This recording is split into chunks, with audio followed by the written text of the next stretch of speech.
This is a funny one. Be mindful of people who tell other people's business. So when are you having children? Outgrowing means that you're growing. When you reach 30, I think something happens in your mind. A lot of times when we're single, we're sitting back thinking about what life would be like to be married. And then when we're married, we're like, wow, singleness was awesome. Something as small and as simple as making a bed every day in the morning is huge. Okay? And it's indicative of the way that you live your life. When they see that you come through with what you said you're gonna do. Hey everybody, welcome back or welcome to Heal the Girl podcast if you're listening in on Apple or Spotify podcasts, and welcome to Heal the Girl Network if you're watching here on YouTube. I'm Kiana, and this is a safe space for us to share our stories, learn from one another, and walk through our life journeys together, and impart healing to those who hear our stories. I am currently holding my camera because my tripod decided to do something a little wonky before we started recording, so hopefully at some point in this video I'll get it right. But for now, hello and welcome. Today is a very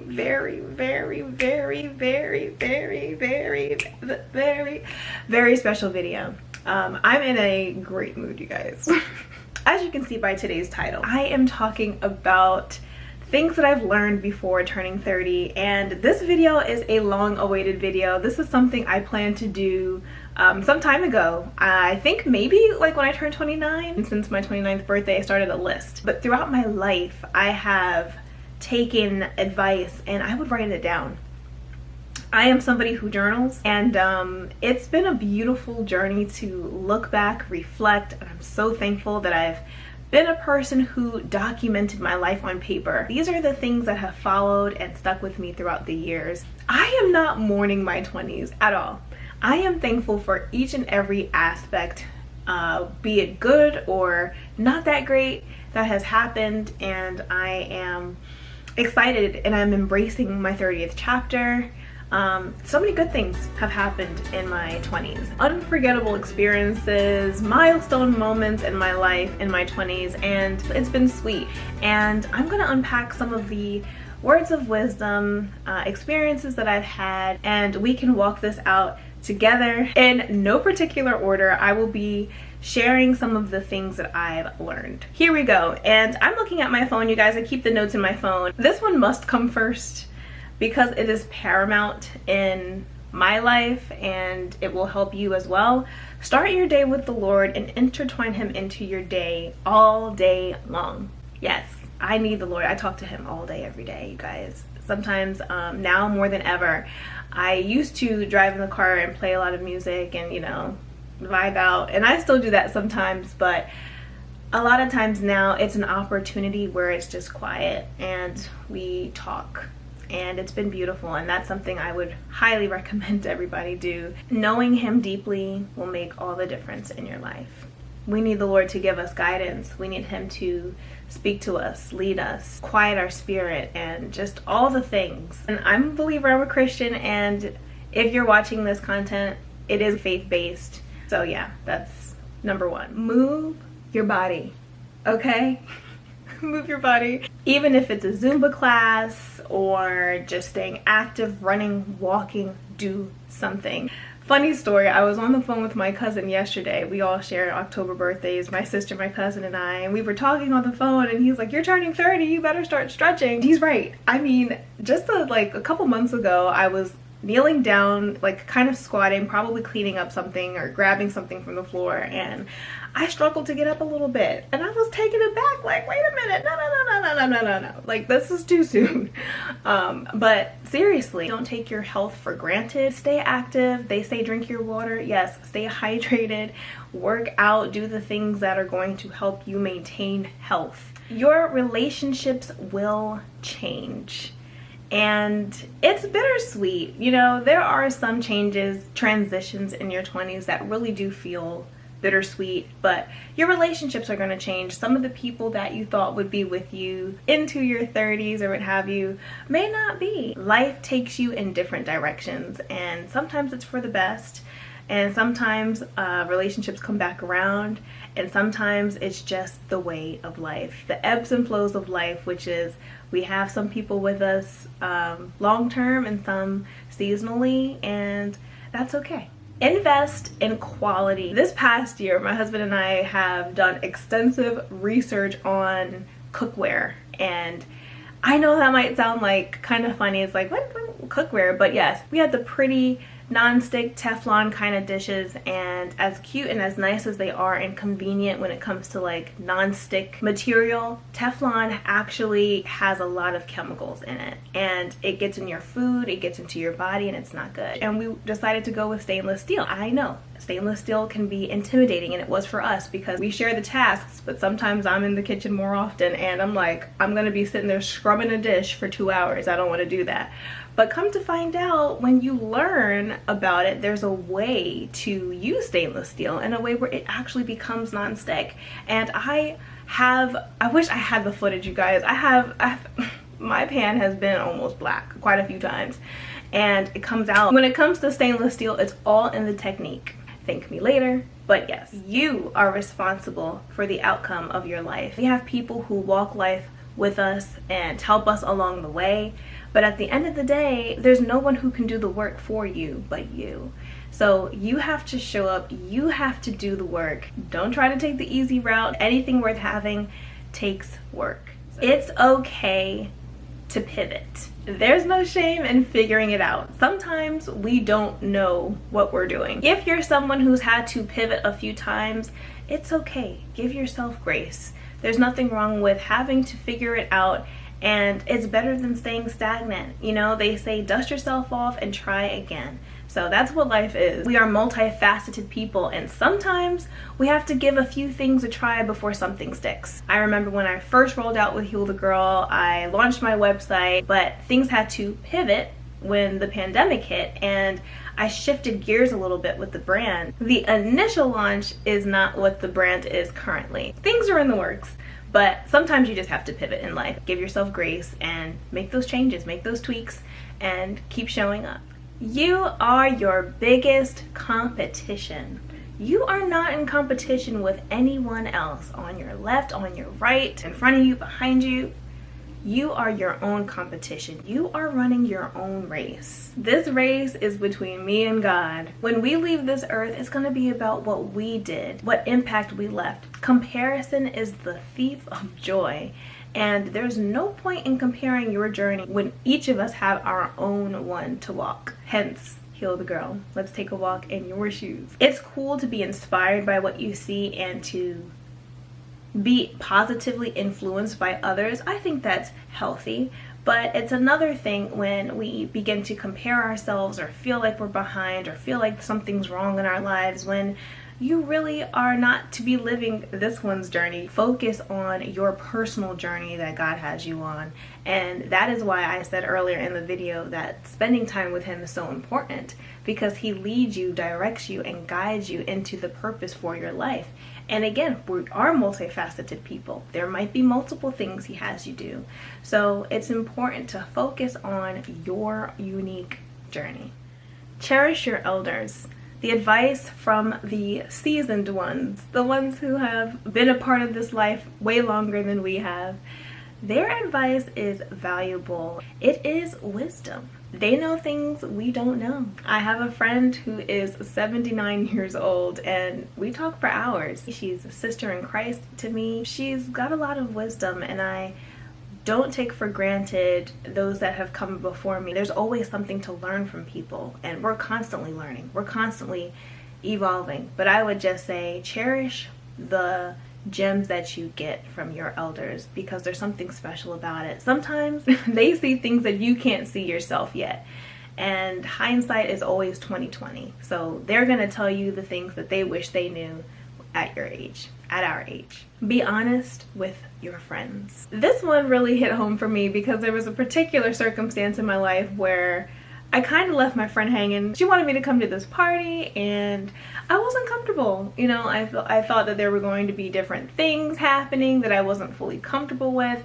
But instead of communicating that with her, I just never said anything. And I talked to her about it. Thank God we're good. You know, she understood. And but I realized all I had to do from the jump was just be honest. I was afraid to kind of speak up because I didn't want to look a certain kind of way. You know, I had a complex of being left out because I wasn't fun. I realized that's a part of my walk, and that is a special thing actually. And it's okay to stand out and to be different and to not be doing the things of the world, honestly. And I am so much more confident in my skin now as a woman, as a Christian, and just in my age that I'm glad I didn't succumb to the pressures of this world. I knew it wasn't me, and I was honest with myself, but I needed to be honest with those around me regardless of how I was afraid of appearing, because at the end of the day, the approval of others is not what matters. If it's a spiritual matter, personal conviction, be honest about it. And instead, most times people will respect you for your choices. And if not, hey, that's okay, move on. Integrity and your convictions are very important. Here's a fun one. Singleness is not better than marriage. Marriage is not better than singleness. They're both honorable and wonderful in the eyes of God. Everybody is not meant to stay single, and not everybody is meant to be married. It doesn't mean that one is better than the other. Wherever God has you is the best. I made a Heal the Girl post about that some time ago. Un momento, por favor. Here it is. It says, marriage isn't the finish line to life. It's okay to be single and use your life to serve the Lord. One lifestyle isn't better than the other. God's hand is in both. A lot of times when we're single, we're sitting back thinking about what life would be like to be married. And then when we're married, we're like, wow, singleness was awesome. Not in a negative way, but you do reflect and you realize, wow, that was a special time in my life where you had different freedoms. Freedoms that didn't require the work that marriage does. And that's just the truth. Both walks of life have beauty in itself. So don't waste your single years waiting for your married years. Use them productively. We're gonna pause the episode right here for a moment because it is time to take a walk in my shoes. This is the time in the podcast where my guests typically would showcase a pair of shoes that they love, a pair of shoes that hold deep significance, a pivotal moment, special meaning, and now I get to share with you a pair of shoes of meaning to me. Here we are. These are the style is called Becca. It's from Charlotte Russe. I bought these a couple years ago. I have my little gel insoles in there. I love the heel, a nice block heel, and I love how the strap ties at the ankle. I think that is so classy, and it's simple. It's simple but elegant. Just my kind of shoe. Story time. So the story behind these shoes. These shoes made it into my second magazine publication, and yes, I wore them down the aisle too. I married the love of my life, my best friend. It was beautiful. I even wore these to my friend's wedding before I got married. So these shoes have some history. They've been a part of different milestone moments. One of the other big lessons I've learned is the power of choice. My mom once told me, you always have a choice, Kiana. You're never confined, you're never held down. You'll have to weigh out your options, but you always have a choice. And that advice was so freeing for me. Our choices can dictate our futures, and sometimes we're one choice away from a totally different life. Life-changing moments happen within our decisions and our choices. Let's make good ones. I'm so grateful for her, and I'm gonna not cry. So, okay. Let's get back to the episode. This is a funny one. Be mindful of people who tell other people's business, right? So if somebody is running to you telling you about somebody else's business, I wouldn't be too keen on confiding in them with your business, because at the end of the day, a person who tells somebody else's is likely to tell somebody else's yours. Be careful of who you confide in, you guys. Be very, very selective in who you share information with, especially if it's private, valuable, and something you hold near and dear to your heart. Have discernment. Shout out to Kia Hart, who was on this channel as one of my guests in the first season. Unfortunately, she had a situation where she learned the friend that she thought she had was really an enemy all along. She says, vet your friends like you vet any guy that you would date. So be mindful of who you tell things to, because if you don't want it getting out, it might be better to keep it to yourself unless you can trust this person a lot. Another gem that I've learned throughout the years: invest your funds where they can multiply. Make your money grow. This is not something I know a whole lot about, but it's something I've begun learning about. There's a few ways you can do that. For me to get into all of that right now would be really another video for another time. But I would highly suggest learning where to invest your money. That could be a high yield saving account. Set yourself up for success early. This sounds like a no-brainer, but it really can be tested when you're in a situation or a challenge with people where you don't see eye to eye. Love people better. Have grace. That's loaded. We are all readily judging people. And I say that because it's true. The moment we walk out of the house, we are sending a message, and the people that we see and observe throughout the day are sending a message to us. Whether it's good or bad, the point is our mind automatically assumes things, and sometimes we have to take a step back from what immediately meets the eye or the mind and kind of give people more grace and not be as quick to judge a situation or judge a circumstance that we really know nothing about. And throughout my 20s, that's something I've learned a lot. Sometimes we need to go deeper instead of just seeing the situation at the surface. I think it would take us further along in life if we had more grace for people and with people. Oh my gosh, this leads me into another point. Knowing when to let something go. You'll know when it's worth fighting for a relationship or fighting for the friendship, and when it's time to just go ahead and let it go and let the pieces fall where they may. And I have often been someone who doesn't like to see things crumble, so I'm trying to save everything, trying to put all the pieces together, trying to uphold something that may not be meant to be upheld. And sometimes I've had to learn how to let it go and let life sort itself out.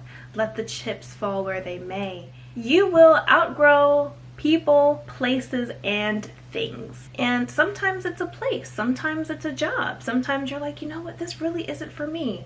I did this for a time, I did this for a season, I did this to get my footing, I did this to get myself financially set up, but now it's time for me to soar in a different direction. That's the beauty of life. That is the beauty of evolving. Outgrowing means that you're growing. You don't have to get married, you don't have to have children, you don't have to buy the house. You don't need the newest car.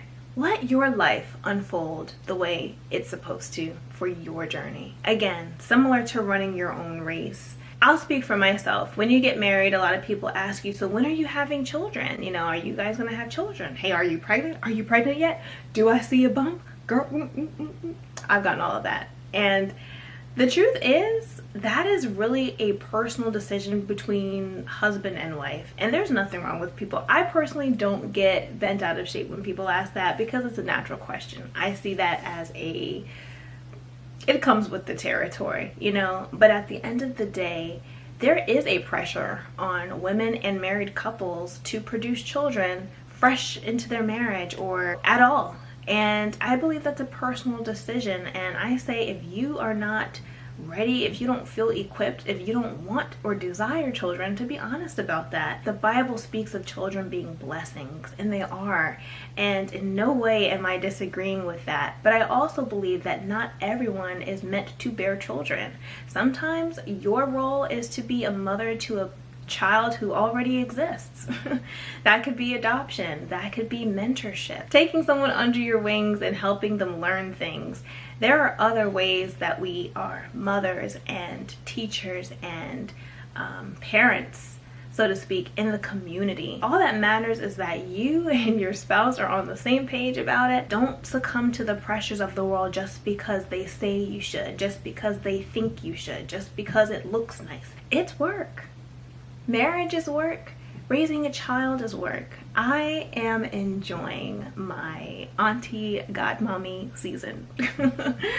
I am thoroughly enjoying that, and I see the work that goes into being a mother, and I enjoy being able to help. You know, right now, free of children of my own, I have the privilege of helping others who need a hand. I have the privilege of being that village, that community that it takes to raise a child, and that's an honor to me. There's a lot of stigma and fear behind women having children after 30, and I understand because, you know, our bodies are made a certain way in which there is a time frame in which having children might be better or safer, but if it is God's will, it'll happen. So I say take the pressure off of yourself, be at ease, be at peace, and when the time is right, let it be. And if not, be content and serve and do all that you can to help others. Don't be afraid to use your voice. Learn how to use your voice so that when you speak, people listen. As I'm maturing, I truly believe that I am finding my voice, and I say finding because it's still a journey. It's still something I'm tweaking and figuring out. As long as you're not coming out of character and you're speaking kindly and in love and able to assert yourself and address a situation without being rude, mean, or problematic, it's okay to speak up. If you have something to add, something doesn't sit well with you, there's a beauty in learning how to use your voice rather than just suppressing all of your feelings. Find your voice. Go to bed so you can get up early. My dad always said that. You gotta get down to get up. And he's so right, because you get to maximize your day. We all have the same 24 hours in a day, and the difference is how we all use it. Having a routine is paramount. Having a system and a regimen is great. It helps you have a successful life.